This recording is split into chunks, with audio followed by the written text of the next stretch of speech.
दादागिरी खपवून नाही घेतली जाणार लोकशाहीमध्ये. खरं म्हणजे ईव्हीएमच्या संदर्भात या ठिकाणी शंका घेतल्या.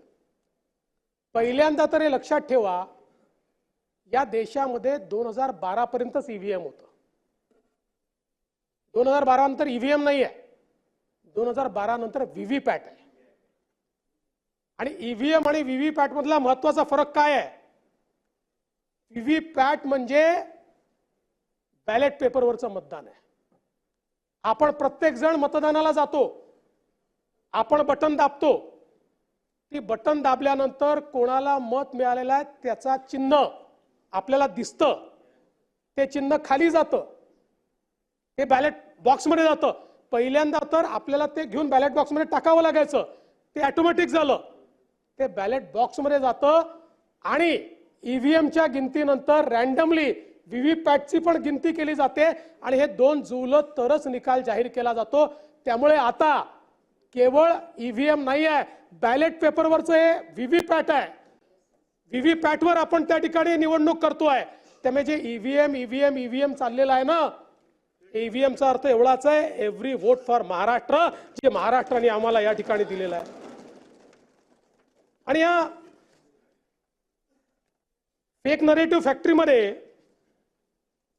खरं म्हणजे आपण जर बघितलं तर पद्धती म्हणजे आपल्याला माहिती नसेल तरी माहिती आहे, तरी आपण ज्यास माहिती असून झोपेचं सोंग घेता त्यावेळी आपल्याला सांगितलं पाहिजे की 22 ते 24 ऑक्टोबर जे काही या ठिकाणी तुमच्या उपस्थितीत, प्रत्येकाच्या उपस्थितीत या सील होतात. त्यानंतर 9 नोव्हेंबरला त्याची एक प्रक्रिया असते जिथे सर्व राजकीय प्रतिनिधी उपस्थित होते. 10 ते 11 नोव्हेंबरला कमिशनिंगची प्रक्रिया सुरू झाली, तिथे सगळे राजकीय नेते किंवा कार्यकर्ते आपले उपस्थित होते.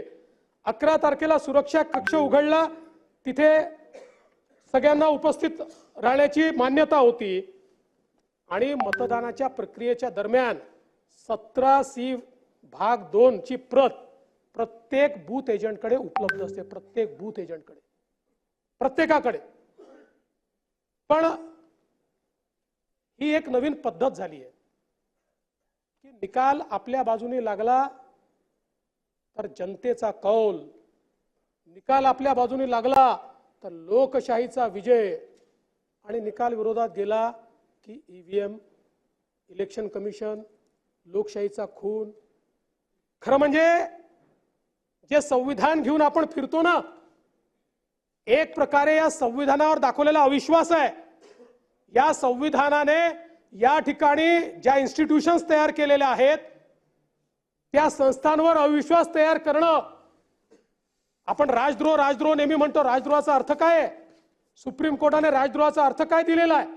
राजद्रोहाचा अर्थ असा आहे की भारताच्या संविधानाने ज्या संस्था तयार केलेल्या आहेत त्या संस्थांच्या विरुद्ध जनमत तयार करणं, त्या संस्था चुकीच्या आहेत असं त्या ठिकाणी सांगणं, हा राजद्रोह सांगितलेला आहे. आणि आज आपण रोज अशा प्रकारचं काम या ठिकाणी करतो आणि त्याच्या विरुद्ध खऱ्या अर्थानं जे काही आपण करतो ते योग्य नाहीये.